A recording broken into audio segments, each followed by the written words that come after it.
The vast emptiness of space stretched endlessly before the crew of the USS Frontier. The ship, a marvel of human engineering, glided silently through the cosmos, its hull reflecting the distant glow of stars. Commander Evelyn Hart stood at the observation deck, staring into the void with a mixture of awe and trepidation. The mission was simple in theory: survey an unexplored sector of space and establish humanity's first official contact with extraterrestrial life. However, the weight of the unknown hung heavily over every crew member. "Commander, long-range sensors have picked up an anomalous signal," Lieutenant Jason Park's voice crackled through the comms. "It's weak, but it has a structured pattern. Definitely artificial." Evelyn's heart quickened. "Bring it up on the main display. Let's see what we're dealing with." In the command center, the crew gathered around the holographic display. The signal pulsed rhythmically, forming an intricate pattern that repeated every 23 minutes. Dr. Helena Ortiz, the ship's linguist, examined it closely. "It appears to be some sort of mathematical sequence," Helena said, adjusting the display. "Prime numbers interspersed with a repeating modulation. This could be a greeting." Captain Jonathan Steele entered the room, his presence commanding attention. "So it's confirmed. We're not alone." The words hung in the air, sending shivers through the crew. Humanity had always suspected that life existed beyond their blue planet, but having tangible proof felt surreal. "Can we determine the source?" Steele asked. Jason nodded. "Approximately 20 light-years ahead. The system contains a habitable planet based on our scans.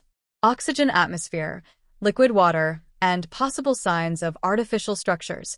Steele exchanged a glance with Evelyn. "Take us in, Commander. Let's find out who's saying hello." The USS Frontier accelerated toward the distant system, the tension on board palpable.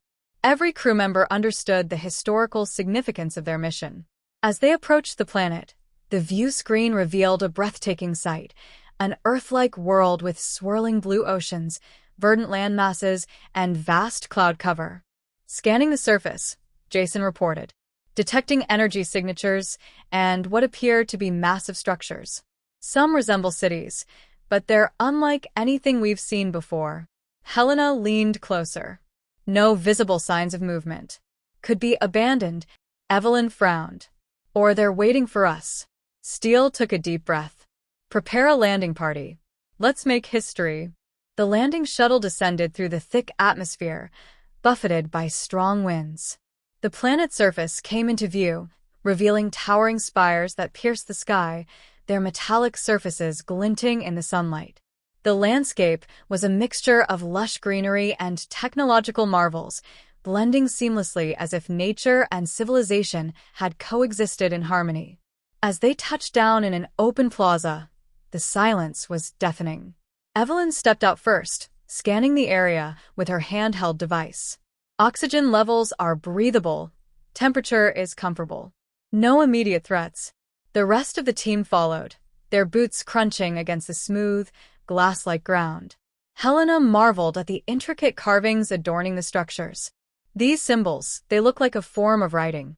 But it's not like any language we know." Jason moved cautiously, his rifle at the ready. "I don't like this. Feels like a ghost town." Suddenly, a low hum echoed through the air. The structures around them pulsed with a soft, rhythmic light. A figure emerged from the shadows, humanoid but undeniably alien. Its elongated form was covered in a shimmering exoskeleton, its eyes glowing with an intelligent light.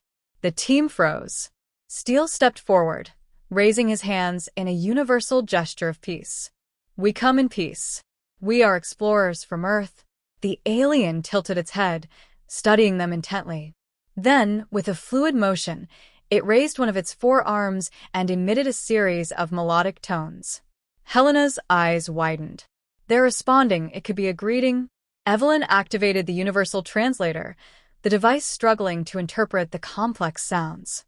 After a moment, a robotic voice crackled to life. "Welcome, travelers." Relief washed over the crew. Helena stepped forward, cautiously speaking. "We are here to learn, to share knowledge." The alien studied her for a moment before gesturing toward the towering structures. Come see. The team followed their guide through the alien city, marveling at the advanced technology seamlessly woven into the environment. It was clear that this civilization was far beyond humanity in terms of technological development. But as they walked, Evelyn noticed signs of wear and decay, cracks in the structures, faded lights, and silent machines. "What happened here?" she asked. The alien paused, its glowing eyes dimming slightly. "We lost." Steele frowned. "Lost? Lost what?" The alien gestured toward the horizon, where a massive ruin stood, its silhouette haunting against the evening sky.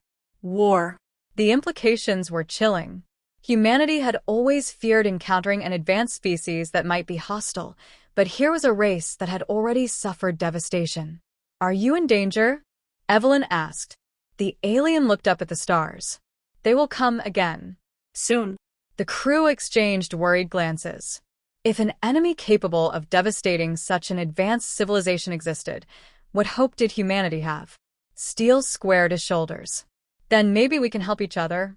The alien considered his words before nodding slowly. "Together, we survive." Back on the USS Frontier, the crew analyzed the data collected from the planet. The alien civilization, once thriving, had been reduced to scattered survivors after a devastating conflict with an unknown force. They called themselves the Vaelari, and they believed the enemy, known only as the Eclipse, would return. "We can't take this lightly," Steele said during a briefing. "If these Eclipse wiped out the Vaelari, they could do the same to us. We need to decide our next step." Helena spoke up. "The Vaelari have knowledge that could benefit us. They could teach us technology that might help defend Earth." Jason was more cautious. "And what if we bring their enemies to our doorstep? We don't even know what we're dealing with." Evelyn took a deep breath. "We came here to explore, to learn. But we also came here to represent humanity. If we turn our backs now, we're no better than conquerors. I say we help them." Steele nodded. "Then let's get to work." Over the following weeks, the USS Frontier worked alongside the Vaelari, sharing resources, technology, and tactical knowledge. In return, the Vaelari provided invaluable insights into their advanced energy systems and starship design. But time was not on their side. One fateful day, the long-range sensors detected an incoming fleet. The Eclipse had found them. "Multiple ships approaching fast," Jason reported, tension thick in his voice. "They're heavily armed." Steele issued immediate orders. "All hands, battle stations. We defend this planet, no matter what." The USS Frontier and the Vaelari defense systems powered up as the enemy fleet emerged from hyperspace. The Eclipse ships were massive, ominous constructs of black metal, their weapons glowing with a crimson light. Without warning, they opened fire. The battle that ensued was unlike anything humanity had ever faced. Energy blasts shook the ship, and the Vaelari fought with a desperation born of experience. Despite their efforts, it became clear that they were outmatched. "We're losing ground," Jason shouted over the alarms. Steele gritted his teeth. "We need to find their weakness." "Evelyn, Helena, anything?" Helena scanned the data frantically. "Their energy signatures, they're absorbing our attacks. We need to disrupt their power cores." Evelyn relayed the information to the Vaelari commander, who nodded solemnly. "Then we strike, together." With combined forces, they launched a coordinated assault on the enemy's core ships. Precision strikes targeted critical systems, and one by one, the Eclipse ships began to falter. As the final enemy vessel exploded, cheers erupted across the command deck. The Vaelari leader approached Steele, placing a hand over his chest in a gesture of gratitude. "Together, we survive." Evelyn smiled. "And together, we thrive."